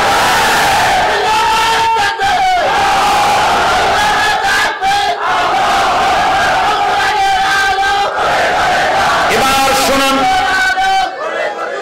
আল্লাহ রাব্বুল আলামিন বলছেন, দুনিয়ার মানুষেরা শোনো, আল্লাহ সুবহানাহু ওয়া তাআলা বলছেন, আল্লাহর নবী এবার ডাক দিয়ে বললেন, তোমরা এই 3 জন আলাদা হয়ে যাও। বুক ভরা ব্যথা নিয়ে 3 জন আলাদা হয়ে গেলেন। ফাকামা নবী সাল্লাল্লাহু আলাইহি ওয়াসাল্লাম ফাহামিদাল্লাহ ওয়াসনা আলাইহি। আল্লাহর নবী এবার মসজিদে নববীর মিম্বরের উপরে দাঁড়ালেন। সাহাবীদের স্ত্রীরা এখানে হাজির, সাহাবীরা হাজির, তাদের সন্তানেরা হাজির। আল্লাহর নবী বললেন, আমার সাহাবীরা শোনো, এই 3 জনের সাথে আল্লাহ রাব্বুল আলামিন পরবর্তী নির্দেশনা না দেয়া পর্যন্ত তাদের সাথে কোনো কথাবার্তা বলবা না। এই মুসলমান শোনো, ইমানদারেরা কান পেতে শোনো, চূড়ান্ত কথাগুলো মন দিয়ে উপলব্ধি করো। নবী বলতেছেন, যতদিন পর্যন্ত আল্লাহ রাব্বুল আলামিন তাদের ব্যাপারে কথা না বলেন, ততদিন পর্যন্ত তাদের সাথে সালাম দিও না। কি বেনমাজি ছিলেন তারা? দাড়ি ছাপা ছিলেন? ফাড়া পাঞ্জাবি পরতো? কি শার্ট প্যান্ট পরতো? রোজা তরককারী ছিলেন? না, সব ছিল, শুধুমাত্র একটি যুদ্ধে যায় নাই। মাত্র একটি যুদ্ধে অংশগ্রহণ করেন। নবী বলছেন, এদের সাথে তোমাদের সালামও দেবা না, কথাও বলবা না, লেনদেন করবা না। 3 জন সাহাবী, কাদের স্ত্রী সেখানে, 3টা বাচ্চা, বড় বাচ্চার বয়স 13 বছর, দ্বিতীয় ছেলের বয়স 7 বছর, পরেরটার বয়স 4 বছর। আহারে, কিতাবুল মাগাজি, আপনি যদি এই হাদিসগুলো পেতে চান তাহলে বুখারী শরীফের মধ্যে চলে যান, কিতাবুত তাফাসির, কিতাবুত জিলদে সানি, 2য় খণ্ড। আমি পৃষ্ঠা নাম্বারটা বলতে পারলাম, ওলামায়ে কেরামদের মনে এসে যাওয়ার কথা। ওখানে সূরা তাওবার ডিটেইলস তাফসীর রয়েছে। আমার ভাইরা খেয়াল করুন, বিশ্বনবী সাল্লাল্লাহু আলাইহি ওয়াসাল্লাম এই কথা বলে দিলেন। মা বোনেরা ভালো করে শুনুন, ওয়াল মুমিনুনা ওয়াল মুমিনাতু বা'দুহুম আউলিয়াউ বা'দ কারে কয়? কাবের স্ত্রী সন্তানদেরকে বাইরে রেখে নিজে ঘরের মধ্যে ঢুকে ভিতর দিয়ে দরজা লাগাই দিয়েছে, লক করে দিয়েছে। 3টা সন্তান বাড়ির দরজায় খেলাধুলা করে, 3 ভাই ছোট্ট ছোট্ট পাথর নুড়ি নিয়ে, আমাদের দেশে বাচ্চারা খেলে না এরকম, মরুভূমির দেশ, মসজিদে নববীর পাশেই কাবের বাড়ি। বিশ্বনবী মুহাম্মদুর রাসূলুল্লাহর কথা শুনে কাবের স্ত্রী সিদ্ধান্ত নিয়ে ফেলেছে, যেই নবী প্রত্যেক মোমেন নারী পুরুষকে বলে দিলেন, আল্লাহর নবী কিন্তু ভাঙ্গাইয়া ভাঙ্গাইয়া এত কিছু বলে নাই, শুধু বলেছেন পরবর্তী নির্দেশনা না আসা পর্যন্ত এই 3 জনের সাথে লেনদেন করা যাবে না, কথা বলা যাবে না। আল্লাহর নবীর এই প্রিয় সাহাবিয়া এই কথাও জিজ্ঞেস করে নাই আমি তার স্ত্রী নবী, আমার ব্যাপারে কি হুকুম, কারণ জানে নবীর কাছে এত প্রশ্ন করার দরকার নাই। আমার নবী বলেছেন, স্ত্রী হোক, স্বামী হোক, ভাই হোক, বন্ধু হোক, যদি মোমেন হয় তাহলে তার সাথে সম্পর্ক রাখা যাবে না যতদিন পর্যন্ত আল্লাহ সম্পর্ক স্থাপনের পরবর্তী নির্দেশনা না দেন। একটা যুদ্ধে না যাওয়ার কারণে আল্লাহ সুবহানাহু ওয়া তাআলা 3 বান্দা নবীর 3 সাহাবীর সাথে সম্পর্ক ছিন্ন হয়ে গেল। আর যারা আজকে দিন কায়েমের পথে সবচেয়ে বড় বাধা দানকারী, সবচেয়ে বড় অত্যাচারী, তাদের সাথে আপনার ছেলের বিয়ে দেন, মেয়েকে বিয়ে পড়ান, তাদের সাথে বিয়েই বানান, তাদের সাথে অর্থনৈতিক লেনদেন করেন, তাদের সাথে গলায় গলায় খাতিল না থাকলে আপনার ভিতরে কলজা ঠান্ডা হয় না। আপনি তো মুনাফিকের আরেক খালাতো ভাই। অথচ প্রতিদিন আপনি নামাজের মধ্যে সূরা যখন দোয়া কুনুত পড়েন তখন বলেন নাখলাউ ওয়া নাতরুকু মাইয়াবজুরুকা, আল্লাহ তোমার দিন বিরোধী যারা তাদেরকে আমি তরক করে দিলাম, তাদের সাথে কোনো সম্পর্ক নাই। আপনার কিসের নামাজ? নামাজে বলেন একটা, বাইরে গিয়ে করেন আপনি আরেকটা। আর দিন ইসলামের বিরোধী চূড়ান্ত শক্তি যারা, তাদের দলের পেছনে আপনি দৌড়ান, তাদের ব্যানার নিয়ে আপনি হাঁটেন, তাদের স্লোগান দেন, আপনার মধ্যে আব্দুল্লাহ বিন উবাইর মধ্যে রাহমাতের মধ্যে কোনো পার্থক্য নেই।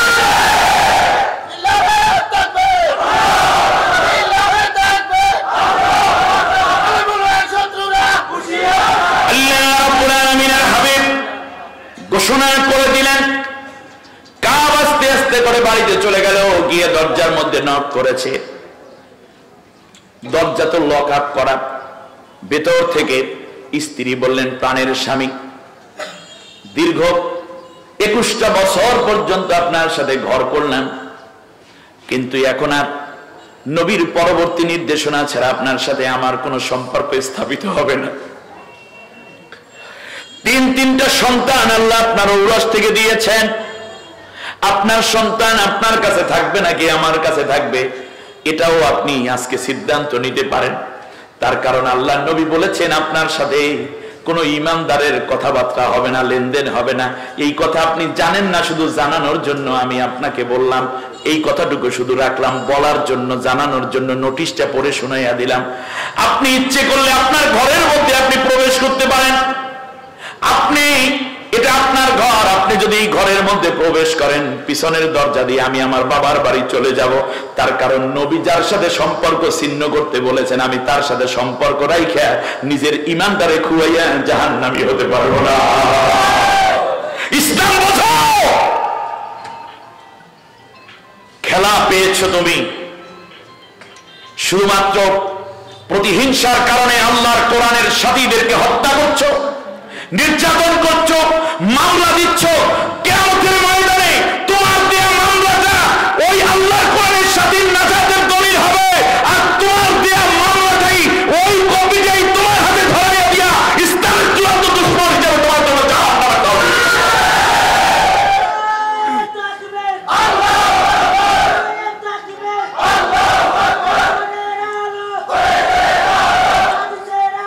নাই আর কিসের স্লোগান দেয় আন্দাজি মানতেছি। দরকার কোভিড-19 সবচেয়ে উচ্চ মানের অ্যান্টিবায়োটিক খাওয়া লাগবে, নাপা খাওয়ায়। আল কোরআনের আলো ঘরে ঘরে জ্বলার জন্য, ঘরে ঘরে জ্বলবে, খানকায় খানকায় জ্বলবে। সব জায়গায় আল কোরআনের আলো জ্বলবে, কিন্তু আল কোরআন এসেছে দেশ এবং জাতি পরিচালনা করার জন্য। সেজন্য স্লোগান পরিচালিত করতে হবে ভিন্নভাবে, স্লোগান দিতে হবে লিইয়ুযহিরাহু আলা দ্বীনি কুল্লি। আল্লাহ নিজে বলেছেন আমি নবী প্রেরণ করেছি এজন্য লিইয়ুগলিবাহু আলা সাইরিল আদিয়ান, মানব প্রতির সব মতবাদের উপরে আমি আল্লাহর কোরআনের বিধি বিধান দ্বীনকে যেন সে বিজয়ী করে দিতে পারে, সেই জন্য আমি প্রেরণ করেছি। আপনি কোন ঘরে ঘরে চলো, ঘরে ঘরে চালাইতে চালাইতে এখন ঘরে বসে কোরআনের তালিম দেন, আর জঙ্গি বৈঠকের নাম দিয়ে নারীদেরকে পর্যন্ত নিয়ে যাওয়া হচ্ছে। উচিত হবে আল কোরআনের আলো সংসদে চলো, ঠিক কিনা কোন স্লোগান দেন আল কোরআনের আলো, এটাই স্লোগান।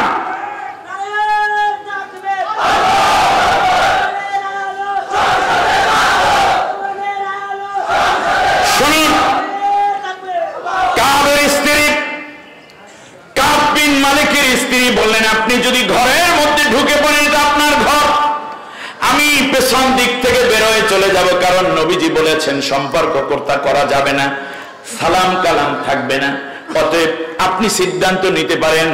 কাব রাদিয়াল্লাহু তাআলা আনহু এমনি আগ থেকে কলিজার মধ্যে ব্যথা, তিনি বুঝতে পেরেছেন তবুকের যুদ্ধে না যাওয়ার কারণে আমি জাহান্নামী হয়ে গেলাম।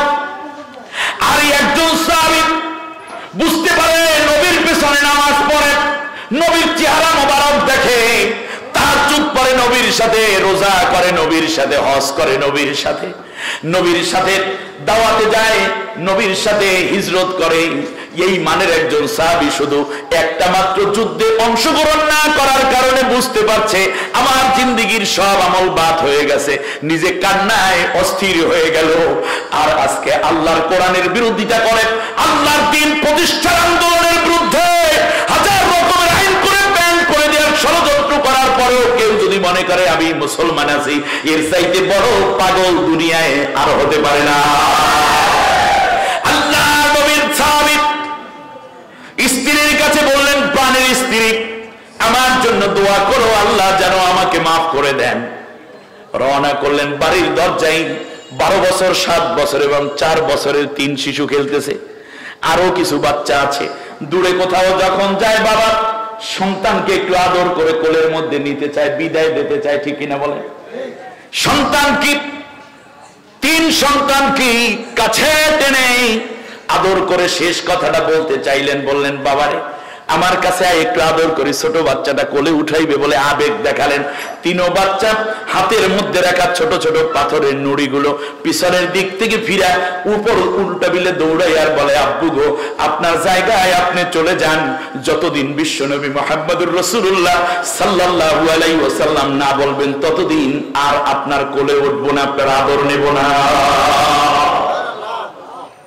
বুঝুন, কাব চলে গেলেন পাহাড়ে। হিলাল ইবনে উমাইয়া রাদিয়াল্লাহু তাআলা আনহু বয়স তার 71 বছর, কেউ বলেন না তার বয়স ছিল 69 বছর, কেউ বলে 74 বছর। 3টা রিওয়ায়াত আছে, 69, 74, 71, ঠিক কিনা বলেন? 3টা রিওয়ায়াত, তাহলে 60-এর উপরে 70-এর ঘরে ধরি, ঠিক কিনা? দাড়ি চুল কিছুটা পাকা। 70 বছর মানুষ যা হয়, তিনি দূরে কোথাও যেতে পারেন নাই। মসজিদে নববীর মধ্যে একটা খুঁটির সাথে নিজের নিজে শক্ত কইরা বাঁধছে। আপনাদের আরো মনোযোগ চাই। তওবা কেন সেইটা বলছি, সূরাটার নামকরণ কেন হলো সেইটুকু বলছি শুধু। বয়স 70 বছর ধরেন, দাড়ি চুল পাকা মানুষ, আল্লাহর নবীর চাইতেও বয়সে বড়, বয়সের দিক থেকে বড়। নিজের পায়ের মধ্যে রশি বাঁধছে, এরপরে একটা খুঁটির সাথে নিজের শক্ত কইরা দাঁড় করাইয়া নিজের রশি নিজে ঘুরাইয়া ঘুরাইয়া ঘুরাইয়া ঘুরাইয়া বাইন্দা গলা পর্যন্ত নিয়ে আসছে। এবার চোর ডাকাত যদিও বড় অপরাধী হয়, আসামি ধরে এনে যেমন করে মেম্বার চেয়ারম্যানরা হাত পা বাইন্দা টাইট কইরা রাখে, ঠিক না? নিজের হাত নিজের পা নিজের শরীর শক্ত করে নিজে বাইন্দা রাখছে। এমন একটা জায়গায় বাইন্দা রাখলো যেই জায়গাটা হলো রিয়াজুল জান্নার, রিয়াজুল জান্নার পশ্চিম দক্ষিণ কর্ণা দিয়া। আল্লাহু আকবার। আমার বন্ধুগণ খেয়াল করুন, বিশ্বনবী সাল্লাল্লাহু আলাইহি ওয়াসাল্লাম যখন মসজিদে নববীতে আসতেন, এর আগে সাহাবীরা কেউ কেউ প্রবেশ করে ফেলতো। আর যখনই হেলাল ইবনে উমাইয়া তাদেরকে সালাম দিত, সাথে সাথে সাহাবীরা অন্যদিকে মুখ ফিরাইয়া নিয়ে যাইতো, কারণ নবীজি বলেছেন এর সাথে কোনো সম্পর্ক রাখা। কথা বোঝেন নাই? অথচ আছে কোথায়? সে মসজিদে নববীতে, রিয়াজুল জান্নার মধ্যে। আমার কথা বুঝতে হবে আপনাদের। বয়স কত? 70। আল্লাহর নবী এই মসজিদে যখন প্রবেশ করতেন, নবী হাজার কষ্টের মধ্যেও মুস্কি হাসতেন। এটা ছিল নবীর একেবারেই তবিয়ত, আখলাক। কিন্তু হেলাল ইবনে উমাইয়া যখন আল্লাহর নবীর দিকে তাকাইয়া সালাম দিতেন, আল্লাহর নবী মুখটা আন্দার কইরা কালো হয়ে যেত, নবী মলিন হয়ে যেত। নবীর চেহারা মাথা নিচু করে ইমামের জায়গায় দাঁড়াইয়া নামাজ আদায় করতেন। হেলাল ইবনে উমাইয়ার সাথে নবী সালামের জবাবও দিতেন না। তার কারণ যুদ্ধের ময়দানে যায় নাই, একটা মুনাফিকের খাতারে এখনো নাম আছে, তার একটা অপরাধ আছে। তাহলে একটা যুদ্ধে না যাওয়ার অপরাধে আল্লাহর নবী তার থেকে সালাম বন্ধ করে দিলেন। সালাম দিলে সালামের জবাব দেওয়া ওয়াজিব, নবী বুঝি জানে না? কিন্তু আল্লাহ রাব্বুল আলামিনের দ্বীন প্রতিষ্ঠার আন্দোলনে স্বতঃস্ফূর্ত অংশগ্রহণ যদি না করে হলো মুনাফিক।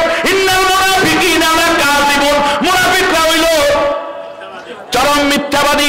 ইন্নাল মুনাফিকিনা ফিদ-দারকিল আসফালি মিনান নার, মুনাফিকরা যাবে জাহান্নামে। আল্লাহর নবীকে আল্লাহ রাব্বুল আলামিন বলে দিলেন, ওয়ালা তুসাল্লি আলা আহাদিম মিনহুম মাতা আবাদা, কোনদিন তুমি মুনাফিকের জানাজা পড়তে যাবা না। ওয়ালা তাকুম আলা কবরিহি, কোনদিন এদের কবর জিয়ারত করতেও যাবা না। একটা যুদ্ধে শুধু অংশগ্রহণ করে নাই, বিরোধিতা করে নাই। শুধু অংশগ্রহণ করে নাই, কিন্তু বিরোধিতা তো আর করে নাই নাকি?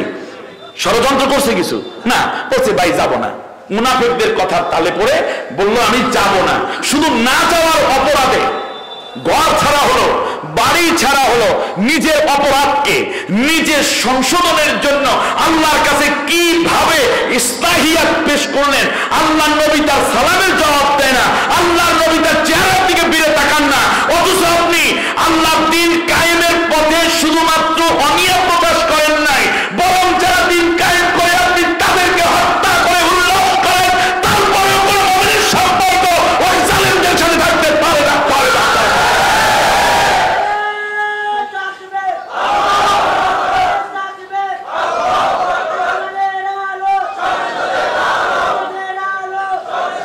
এবার শুনুন, হেলাল ইবনে উমাইয়া এমন ভাবে শক্ত করে বাঁধতো, আপনারা দেখবেন কোন জায়গায় যদি আপনার কোন রশি দিয়া শক্ত কইরা বাঁধে, দুই পাশ মোটা হয়ে যায়, রক্ত স্বাভাবিক চলাচল করতে পারে না। একটানা এইভাবে বাঁধতে বাঁধতে এমন হয়ে গেছে যে এই রশি এক জায়গা দিয়ে বারবার যাওয়ার কারণে ওখানে ক্ষত হয়ে গেছে, ইনফেকশন হয়ে গেছে, কখনো কখনো রক্ত বের হয়, পুজ বের হওয়া শুরু হয়ে গেছে। কিন্তু হেলাল ইবনে উমাইয়া চায় জান্নাতি মানুষ হয়ে যেতে। আর জীবনের কি দাম থাকবে যদি আল্লাহর কাছে যদি জান্নাত না পাই? আল্লাহ গো, তুমি যদি আমার এই কষ্ট দেখা, আমার উপরে আমার যে প্রতিশোধ এইগুলা দেখা যদি তোমার একটু দয়া হয়ে যায়, তাহলে আমি হেলাল মাপ পেয়ে যাব, আমি জান্নাতি হয়ে যাব। আরে আমরা মনে করি একটু চুরি করছিলাম, একটা মিথ্যা কথা বলেছি, নামাজ তরক করেছি, এই কারণে পীরের হাতের হাত লাগায়, কিংবা তাবলীগ জামাতে চলে যায়, অথবা তাহাজ্জুদ নামাজ পড়া কান্দে। এইগুলা কান্না করা ভালো, কোনো অসুবিধা নাই। কিন্তু আল্লাহর কোরআনের রাজ কায়েমের জন্য বাতিলের মোকাবেলায় আন্দোলন করতে হবে, এই চিন্তা আপনার মাথার ভিতরে নাই। অতএব মনে রাখবেন, হেলাল ইবনে উমাইয়া আপনার জন্য বড় উদাহরণ হয়ে আছে, ঠিক কিনা? হেলাল ইবনে উমাইয়া বুঝতেছে আমার সবকিছু বরবাদ হয়ে গেছে, কারণ আমি ইকামতে দ্বীন ইসলামে হুকুমত কায়েমের জন্য ময়দানে হাজির ছিলাম না, আমি কাপুরুষ, আমি বেঈমান হয়ে গেছি। সাথে সাথে হেলাল ইবনে উমাইয়া এইভাবেই কাঁদতেছে, রক্তগুলো রশির সাথে মাঝে মাঝে আসে। এরপরে আবার ওযু কইরা নামাজের মধ্যে দাঁড়ায়, নামাজ পড়ে আবার নিজের হাত, নিজের পা, নিজের ঘাড় শক্ত কইরা নিজে বাঁধে, আল্লাহর কাছে কান্দে। মারারা ইবনে রবিও অনেক দূরে অবস্থান নিলেন। একটানা 50 দিন হয়ে গেল। আল্লাহ রাব্বুল আলামিন এইবার ডাক দিয়ে বললেন, ওয়া আলাস সালাসাতিল্লাযীনা খুল্লিফু হাত্তা ইযা দাকাত আলাইহিমুল আরদু বিমা রাহুবাত। আল্লাহ রাব্বুল আলামিন বলেন, আমি আমার বান্দা বান্দীকে maaf করে দেই, আর ওই 3 জনকেও maaf করে দিলাম। ওয়া আলা সালাসাতিল্লাযিনা খুলিফু, ওই তিনজন কাব বিন মালিক, হিলাল ইবনে উমাইয়া, মারারা ইবনে রাবি, কয়জন? এই তিনজনকে মাফ করে দিলাম। আল্লাহর নবী, বিশ্ব নবী ফজরের নামাজের আগ মুহূর্তে তাহাজ্জুদ নামাজ শেষ করে নবী একটু বিশ্রামে যাচ্ছেন। এটা নবীর সুন্নাত। কারণ হলো তাহাজ্জুদ এবং ফজরের মাঝখানে আল্লাহর নবী খানিকটা একটু তন্দ্রা নিতেন, এটা সুন্নাত। এমন সময় জিবরিল হাজির হয়ে আয়াত নিয়ে আসতেন, আল্লাহর নবী উঠলেন। আর তিনজন সাহাবী মনের কষ্টে এইভাবে কাতরাচ্ছে, নবীর কি একটু মায়া লাগে না মনে করেন? অবশ্যই লাগে, কিন্তু নিষেধাজ্ঞা দিয়ে রাখছেন কে? আল্লাহ। আপনি একামতে দ্বীনের কর্মী, আপনি শপথের কর্মী, দুনিয়ার বৈষয়িক কারণে কিংবা জালেমের ভয়ের কারণে আপনি ইসলাম থেকে অনেক দূরে, আন্দোলন থেকে আপনি অনেক দূরে, আপনারে পাওয়া যায় না, আপনি কাজে লাগেন না। আবার মাঝে মাঝে আপনার দায়িত্বশীল কিংবা আপনার নেতা আপনারে খুঁজে পায় না বলে মনটা একটু খারাপ। মনে রাখবেন, ভিতরে ভিতরে তাহাজ্জুদে পড়ে আপনার নেতা আপনার জন্য কাঁদবে, আল্লাহ আমার কর্মীগুলো যেন ইসলাম থেকে খারিজ হয়ে না যায়। আমার ভাই, আমার বোন, ভালো করে বুঝুন, আল্লাহর নবীর মনোকষ্ট কিন্তু ওনাদেরকে তো বলতে পারবে না, কারণ আল্লাহর হুকুম ছাড়া এই জায়গায় কোনো হাত দেওয়ার সুযোগ নাই। এমন সময় আল্লাহর নবী কাব বিন মালিকের বাড়িতে চলে গেলেন।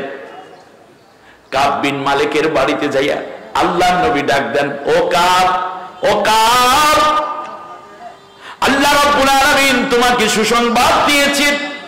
ও কাব, আল্লাহ তোমাকে তোমার জন্য ক্ষমার সংবাদ। কাবের স্ত্রী ঘরের ভেতর থেকে ডাক দেয়, তাড়াতাড়ি দরজা খুলে সামনে এসে সালাম দিয়ে বলল, ইয়া রাসূলুল্লাহ, আমারে মাফ করে দিবেন। আজ থেকে 50 দিন আগে আমার স্বামী কাব বাড়ি থেকে চলে গেছে, কোথায় গেছে আমি জানি না। সন্তান ছাইরা চলে গেছে, সন্তান এবং আমি বাড়িতে আছি, কোথায় গেছে জানি না। আল্লাহ নবী আবু বকরকে বলেন, আবু বকর জোরে জোরে ডাক দাও, পাহাড়ে পাহাড়ে, পাহাড়ের কিনারে ডাক দেয়, কাব আইনা কাব বিন মালিক, কোথায় রে কাব? হঠাৎ করে আবু বকর রাদিয়াল্লাহু আনহু শুনতে পাচ্ছেন গুহার ভিতর থেকে বড় বড় আওয়াজে ফোফাইয়া ফোফাইয়া, কখন একটু উচ্চ আওয়াজে কান্দে, আল্লাহ তুমি কবে আমাকে মাফ করার ঘোষণা দিবা? কাবের হাত ধরে আবু বকর রাদিয়াল্লাহু তাআলা আনহু তুললেন, মসজিদে নববীতে নিয়ে আসলেন। কাব রাদিয়াল্লাহু তাআলা আনহু বলতেছেন, ইয়া রাসূলুল্লাহ, এই ক্ষমার সংবাদ আপনার পক্ষ থেকে নাকি আল্লাহর পক্ষ থেকে? আল্লাহর নবী বললেন, কাবরে, সংবাদ যদি আমি দেওয়ার অধিকার থাকতো তাহলে প্রথম দিনই তোমাদেরকে দিয়ে দিতাম। আল্লাহ রাব্বুল আলামিন তোমাদের তিনজনকে ক্ষমা করার সুসংবাদ দিয়েছে। হিলাল ইবনে উমাইয়ার হাতের রশি, গলার রশি, পেটের রশি আল্লাহর নবী নিজে খুলে দিচ্ছেন। এই জন্য ওই উস্তানা আছে, 7টা উস্তানা আছে, উস্তানায়ে হান্নানা, উস্তানায়ে লুবাবা, উস্তানায়ে হিবস, উস্তানায়ে আয়েশা, উস্তানায়ে তাওবা একটা আছে। অর্থাৎ হিলাল ইবনে উমাইয়া যেই কুটির সাথে নিজের বেঁধে নিজের উপরে নিজের প্রতিশোধ নেওয়া শুরু করে দিল, আল্লাহ রাব্বুল আলামিনের হাবিব বললেন, এই জায়গায় দাঁড়াইয়া কেউ যদি আল্লাহর কাছে কান্দো, কাবকে যেমন হিলালকে আল্লাহ রাব্বুল আলামিন যেমন করে মাফ করে দিয়েছেন, আল্লাহ তাআলা আমার উম্মত তোরেও তেমন করে মাফ করে দিবে। আমার ভাইরা খেয়াল করে দেখুন, এরপর আল্লাহ রাব্বুল আলামিন বলছেন, দুনিয়াটা অনেক বড় ছিল, কিন্তু তাদের কাছে জমিনটা ছোট হয়ে গেল। ছোট হওয়ার কারণ হলো ইসলামী আন্দোলন, একামতে দ্বীনের সাথীরা কেউ কথা বলে না। যদিও বাইরে আবু জেহেল, উতবা, সাইবাদের লোকের অভাব নাই, বিদেশ থেকে হিরাক্লিয়াস সংবাদ দিয়েছে, তোমরা 3 জন, হুজুর ঠিক আছে না, 3 জনকে খবর দিল, মুহাম্মাদের দল করার দরকার নাই, আমাদের দলে যোগ দাও, তোমাদেরকে মন্ত্রিত্বের জায়গা দিয়ে দেব। পারস্যের খসরু খবর দেয়, তোমাদের উপরে মুহাম্মাদের অনেক অত্যাচার জানি, তোমরা 3 জন আমাদের দেশে চলে আসো, তোমাদেরকে সর্বোচ্চ মর্যাদা দিয়ে দান করব। কারণ এই 3 জন সাহাবী জানে, আমরা যদি এই ধরনের হিরাক্লিয়াস কিংবা খসরুদের পাল্লায় পড়ে যাই, ইসলাম পাবো না, ইসলাম থেকে খারিজ হয়ে গেলে পরকালে জান্নাত পাবো না। অতএব যে যত বড়ই মুলা দেখাক না কেন, যে যত বড় তোকমা আমাদেরকে দেখ না কেন, এদের দলে কোনোদিন যাওয়া সম্ভব না। আমার প্রথম ঠিকানা একামতে দ্বীনের কাফেলা, শেষ ঠিকানাও আমার একামতে দ্বীনের কাফেলা। অতএব মারুক কাটুক, বাঁচি মরি, শহীদ হই, মামলা খাই, জান যায়, মাল যায়, সম্মান যায়, ইজ্জত যায়, আল্লাহর কোরআনের কাফেলা চাইরা কোনোদিন আর কোথাও যেতে পারি না। বিরাট অফার পেয়েও তারা যায় নাই।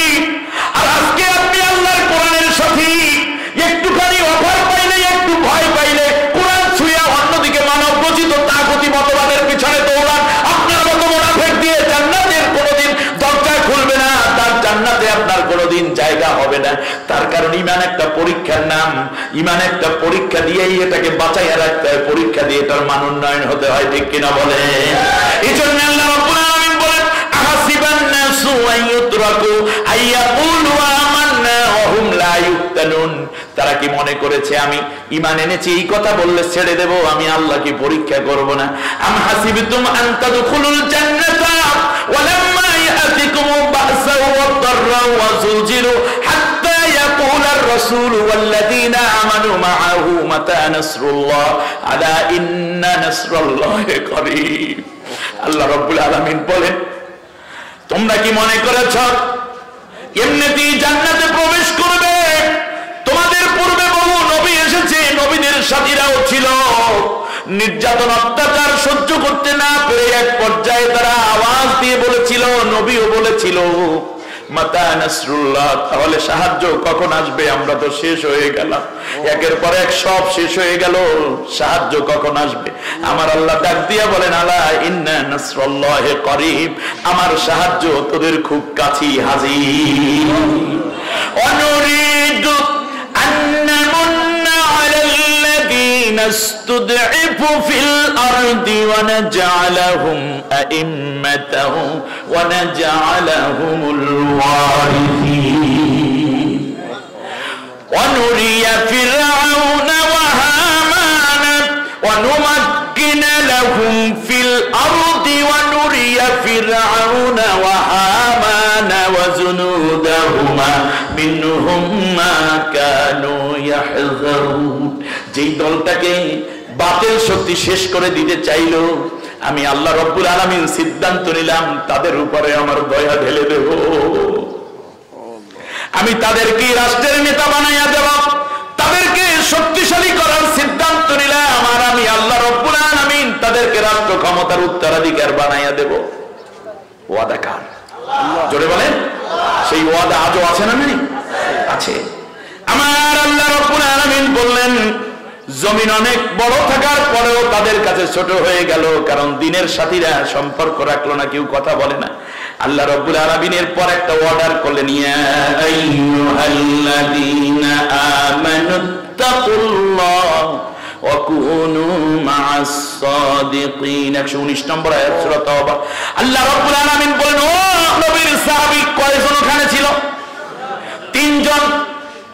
একামতে দ্বীনের কাজ বাদ দিয়ে, জিহাদের পথ ছেড়ে দিয়ে তোমরা মুনাফিকের দলে যেমন শামিল হয়ে গেছো, এখন থেকে আমার অর্ডার হলো, আমি আল্লাহকে ভয় করো, আর তোমরা এই দিন কায়েমের সাদিকিন কাফেলার সাথে শামিল থাকো। অতএব দিন কায়েমের কাফেলায় যারা নাই তাদের সাথে হওয়ার জন্য আল্লাহ আমাদেরকে সাথী না থাকার নির্দেশ দিয়েছেন, আর যারা দিন কায়েমের কাফেলায় তাদের সঙ্গী হওয়ার নির্দেশ এই আয়াত দ্বারা আছে, ঠিক কিনা বলেন?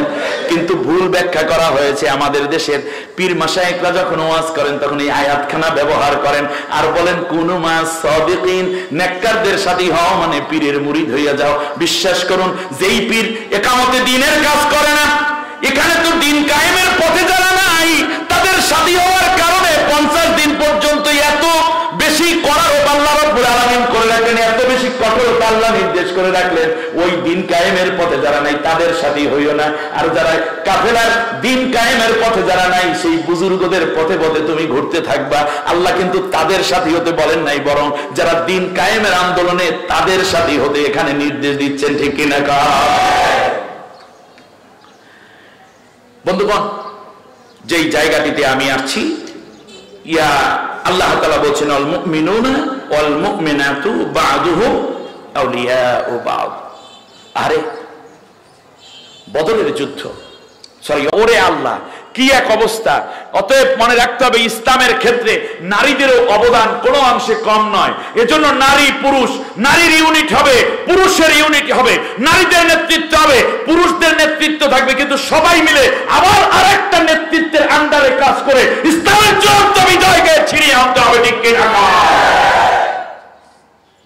কারণ আল্লাহ রাব্বুল আলামিন বলছেন, আল মুনাফিকুনা ওয়াল মুনাফিকাতু বা'দুহুম মিন বা'দ ইয়া'মুরুনা বিল মুনকারি ওয়া ইয়ানহাউনা আনিল মা'রুফ ওয়া ইয়াকবিদুনা আইদিয়াহুম নাসুল্লাহা ফানাসিয়াহুম ইন্নাল মুনাফিকিনা হুমুল ফাসিকুন। আল্লাহ তাআলা বলছেন, মুনাফিক পুরুষ আর মুনাফিক নারী এরাও কিন্তু পরস্পরে ঐক্য জোট বাঁধছে।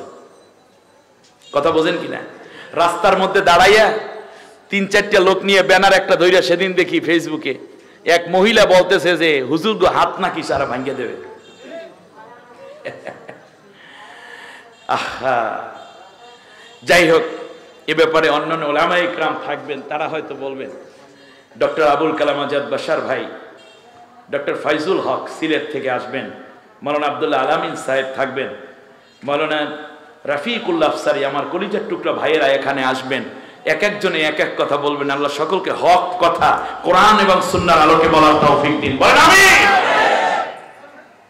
তারা এই মুনাফিকের গোষ্ঠীরা নারী পুরুষ ঐক্যবদ্ধ হয়ে নাস্তিক, মুরতাদ কিংবা ইসলাম বিরোধী শক্তি যে যেখানে আছে, নারী পুরুষ, কবি, সাহিত্যিক, কলামিস্ট কিংবা টেলিভিশনের মধ্যে ৭১ টিভি মুসলমানদের চূড়ান্ত দুশমনের দলিল। ঠিক কিনা? এখানে কিছু মহিলারা আছে যারা আলেম এবং ইসলাম মুসলিম জাতিসত্তার চূড়ান্ত বিরোধী। এরা পরস্পরে বন্ধু, এরা পরস্পরে বান্ধবী। ঠিক কিনা বলেন? নারী পুরুষ ঐক্যবদ্ধভাবে মিছিল করছে না ইসলামের বিরুদ্ধে, এরা মুনাফিক, এরা পরস্পরে বন্ধু। অতএব আমরা ইমানদার। আপনি একাই শুধু কোরআনের কাজ করলে হবে না, আপনার স্ত্রীকে কোরআনের কাজ দিতে হবে, আপনার মেয়েকে কোরআনের কাজ দিতে হবে, আপনার পুত্রকে কোরআনের কাজ দিতে হবে, আপনার শ্বশুর শাশুড়ি। অতএব সব নারী পুরুষ মিলে কোরআনের এবং ইসলামের কাজ করতে হবে। আর মুনাফিকরা পরস্পরে কাজ করে। এখানে ইয়ামুরুনা বিল মারুফ ওয়া ইয়ানহাউনা আনিল মুনকার। মুমিন নারী পুরুষেরা ঐক্যবদ্ধভাবে ভালো কাজের আদেশ করে, খারাপ কাজের, আর মুনাফিকরা খারাপ কাজের আদেশ করে, ভালো কাজের নিষেধ করে। আমার কথা মনে হয় আপনারা বুঝতেছেন না? তাহলে আল্লাহর কোরআনের মাহফিল যারা বন্ধ করে তারা কোন কাতারে পড়ে? আপনারা বুঝলেন? তাদের কাজই হচ্ছে ভালো কাজের নিষেধ করো, খারাপ কাজের আদেশ করো। আল্লাহ রাব্বুল আলামিন বলছেন, এই মুনাফিক নারী পুরুষদের জন্য আমি আল্লাহ তাআলা জাহান্নাম রেখেছি এবং এটাই তাদের জন্য যথেষ্ট হয়ে যাবে। এখন ভালো কাজ কারে কয়? এটা একটা সংজ্ঞা। ঠিক কিনা বলেন? মনে রাখবেন, মানবতার কল্যাণে, ইসলামের প্রচার এবং প্রসারে যে কাজটি আপনি করবেন সেটাই ভালো কাজ। আরব শব্দ থেকে যেহেতু মারুফ শব্দটা উৎপত্তি হয়েছে, সেজন্য ভালো কাজ কি এটা বর্ণনা করা লাগে না। এই যে বিশাল মাদ্রাসাটা করেছেন, এটা খারাপ না ভালো কাজ? হলো অবশ্যই ভালো কাজ। রাস্তাঘাট ভাঙ্গা সুন্দর করে এক এমপি মন্ত্রীরা করে দিয়েছে, এটা কি খারাপ না ভালো কাজ? অবশ্যই ভালো কাজ। কিন্তু ইসলাম চায় শুধুমাত্র এই বাহ্যিক ভালোটুকুই নয়, বরং নিজের অন্তর এবং নিজের আখলাককে ভালো করে তারপর তোমরা ভালো কাজগুলো করো। সুবহানাল্লাহ। এই ক্ষেত্রে আমি ছোট্ট একটা উদাহরণ দিই। সেটা হচ্ছে, অনেক ইসলাম বিরোধী এবং অনইসলামিক লোকেরাও ভালো কাজ করে। কি কাজ করে বলেন? ভালো কাজ করে। কিন্তু এই ভালো কাজটা কি সেইটা নির্ণয় করার ক্ষেত্রে ইসলাম একটি মানদণ্ড দিয়েছে। যেমন আমার দিকে তাকা, যেমন আজান হয়ে গেল, তাহলে তো আমার ওয়াজও শেষ হয়ে যাবে। তখন যে সময়টা ফুরিয়ে গেল।